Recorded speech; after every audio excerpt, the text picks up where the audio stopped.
Նոր աշխարհաքաղաքական իրողությունները և Հայաստանի ռազմատեխնիկական մտագծերը 2020-ից հետո տարածաշրջանի անվտանգային համակարգը փոխվել է ավելի արագ, քան վերջին 2 տասնամյակում։ Հարավային Կովկասում ուժերի դասավորությունը վերափոխվել է ոչ միայն ռազմական իրադարձությունների պատճառով, այլև աշխարհաքաղաքական մեծ կենտրոնների մրցակցության հետևանքով։ Հայաստանը, որը երկար տարիներ իր պաշտպանական համակարգը կառուցել էր մեկ հիմնական դաշնակցի՝ Ռուսաստանի վրա, այսօր կանգնած է նոր ռազմավարական ընտրությունների առաջ։ Եվ այդ ընտրությունները, կարծես, արդեն սկսել են ձևավորվել Եվրոպայի և Ասիայի կարևոր դերակատարների ներգրավմամբ։ Վերջին տարիներին ձևավորվել է մի հետաքրքիր և խորքային եռանկյունի Ֆրանսիա-Հնդկաստան-Հայաստան, որը վերաբերվում է ոչ միայն դիվանագիտական շփումներին, այլև պաշտպանական համագործակցության իրական, գործնական ծրագրերին։ Սա մի ոլորտ է, որտեղ յուրաքանչյուր քայլ ունի երկարաժամկետ հետևանք, իսկ յուրաքանչյուր մատակարարում և պայմանագիր ազդում է տարածաշրջանային ուժային հավասարակշռության վրա։ Այս տեսանյութի ընթացքում մենք քայլ առ քայլ կվելուծենք, թե ինչու է Ֆրանսիան բարձրացրել իր դերակատարությունը Հայաստանի անվտանգության համակարգում, ինչու է Հնդկաստանը դարձել Հայաստանի համար գլխավոր սպառազինության մատակարարներից մեկը և ինչպես են այս գործընթացները փոխում ոչ միայն Երևանի, այլև ամբողջ տարածաշրջանի ռազմաքաղաքական հաշվարկները։ Հայաստանի սպառազինության ներկա զարգացման ուղղությունները, Հնդկաստանի ու Ֆրանսիայի ռազմաարդյունաբերական հնարավորությունները, ինչպես նաև ամենակարևորը, այս համագործակցության երկարաժամկետ ազդեցությունը Հայաստանի պաշտպանունակության վրա։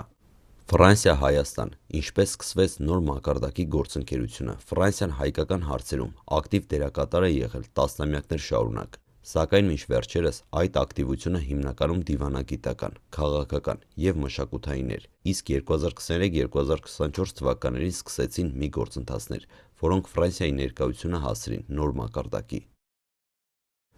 Ռազմական համագործակցություն և իրական պաշտպանական մատակարարումներ։ Ֆրանսիան Երևանին առաջարկեց հետևյալ ուղղություններում աջակցություն՝ պաշտպանության ոլորտի ուսուցում, ռազմական սպառազինության մատակարարումներ, սահմանային անվտանգության ուժեղացում, ռազմավարական խորհրդատվություն, Հայաստանի զինված ուժերի բարեփոխումների աջակցություն ՆԱՏՕ-ի պատկերացումների շրջանում։ Այս ամենը չարտահայտվեց միաժամանակ, այլ աստիճանաբար։ Սակայն արդեն այսօր պարզ է, որ Ֆրանսիան իր դերը տեսնում է ոչ միայն որպես քաղաքական աջակից, այլև որպես համակարգային անվտանգության գործընկեր։ Ինչու է Ֆրանսիան մտել Հայաստանի պաշտպանական դաշտ։ Այս հարցը ունի մի քանի շերտեր։ Եվրոպական աշխարհաքաղաքական շահերը Հարավային Կովկասը Եվրոպայի համար դարձրել է մրցակցության կենտրոն էներգետիկ, տնտեսական և անվտանգության տեսանկյունից։ Ֆրանսիան փորձում է ամրապնդել իր տեղը այս տարածաշրջանում, ունենալով ավելի երկարաժամկետ ազդեցություն, հումանիտար ու քաղաքական պարտավորությունները։ Ֆրանսիայի ներսում հայկական մեծ համայնք կա, և Ֆրանսիայի քաղաքական դաշտում Հայաստանը դիտվում է որպես այն երկիրը, որին պետք է աջակցել, հիմնվելով պատմական ու բարոյական հիմքերի վրա։ Աջակցություն ժողովրդավար երկրներին։ Ֆրանսիան վերջին տարիներին ավելի ակտիվ է այն երկրների հետ, որոնք գնում են ժողովրդավարական ճանապարհով և փորձում են անկախացնել իրենց քաղաքական որոշումները արտաքին ճնշումներից։ Տարածաշրջանում ուժերի հավասարակշռության պահպանում։ Ֆրանսիան համարում է, որ տարածաշրջանում մեկ կենտրոնի գերիշխումը վտանգավոր է, և Հայաստանին աջակցելը դիտվում է որպես բազմաբևեռության ամրապնդման մեխանիզմ։ Այսպես, Ֆրանսիան որոշեց ոչ միայն աջակցել քաղաքականորեն, այլև տրամադրել իրական ռազմական տեխնիկա հոբ համակարգերից մինչև պաշտպանական այլ միջոցներ։ Հնդկաստան-Հայաստան մատակարարումները, որը փոխեց տարածաշրջանային հաշվարկները։ Եթե Ֆրանսիան հանդես է գալիս որպես ռազմավարական քաղաքական գործընկեր, ապա Հնդկաստանը դարձել է Հայաստանի կոնկրետ սպառազինության գլխավոր մատակարարներից մեկը։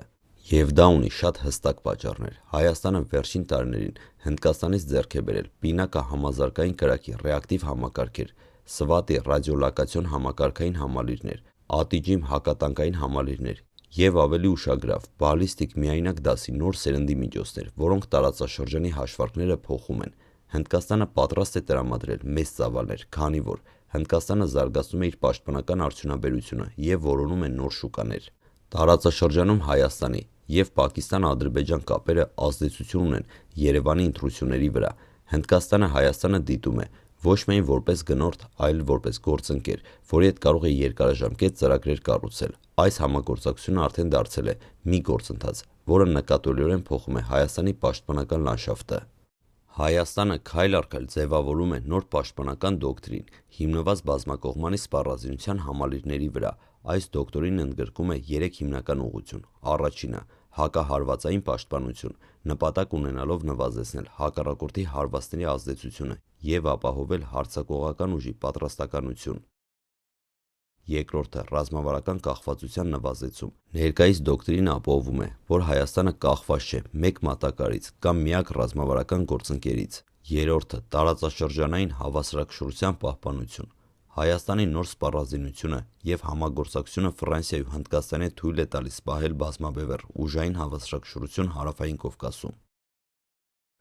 Այս գործընթացների ամբողջական արդյունքը չի արտացոլվում միայն տեխնիկայի առկայությամբ, այլև Հայաստանի Հանրապետության զինված ուժերի պատրաստվածության և ռազմավարական հաշվարկների բարձր մակարդակով։ Հայաստանի նոր սպառազինության համալիրները և Ֆրանսիայի ու Հնդկաստանի ներգրավվածությունը փոխել են տարածաշրջանային բազմազարան հաշվարկները։ Նախորդ իրականությունը մինչև 2020 թվականը տարածաշրջանի ուժերի հավասարակշռությունը հիմնականում ապահովում էր միայն Ռուսաստանը։ Նոր իրավիճակը այժմ տարածաշրջանում ձևավորվել է բազմաբևեռ համակարգ, որտեղ Հայաստանի անվտանգության վրա ազդեցություն ունեն նաև Եվրոպայի և Ասիայի խոշոր խաղացողները։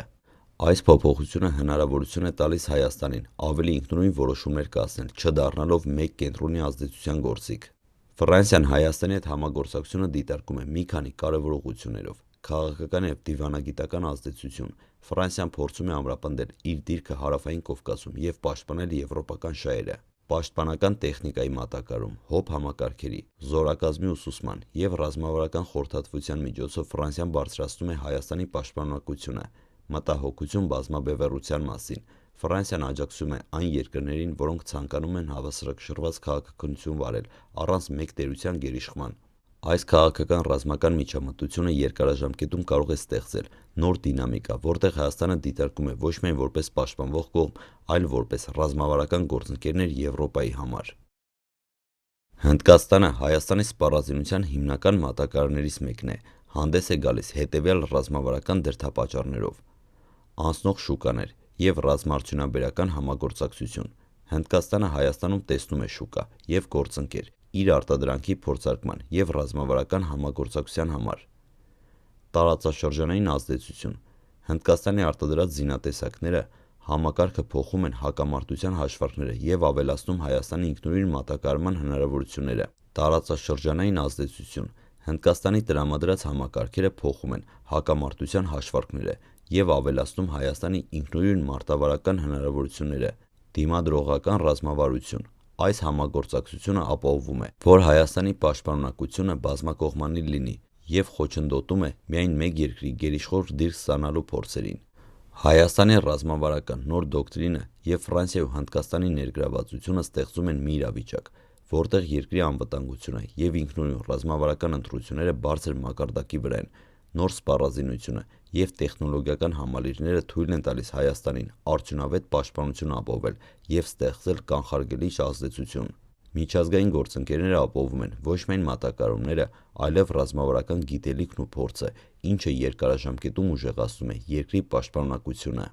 Տարածաշրջանային հաշվարկները փոխվում են, և Հայաստանի դերը վերաիմաստավորվում է, դառնալով ռազմավարական նշանակության կարևոր խաղացող Հարավային Կովկասում։ Այս ձևով Հայաստանը քայլ առ քայլ շարժվում է նոր պաշտպանական համակարգի կառուցման ուղղությամբ, որտեղ տեխնոլոգիան, բազմաբևեռ համագործակցությունը և ռազմավարական ճկունությունը միասին ապահովում են երկրի երկարաժամկետ անվտանգությունը։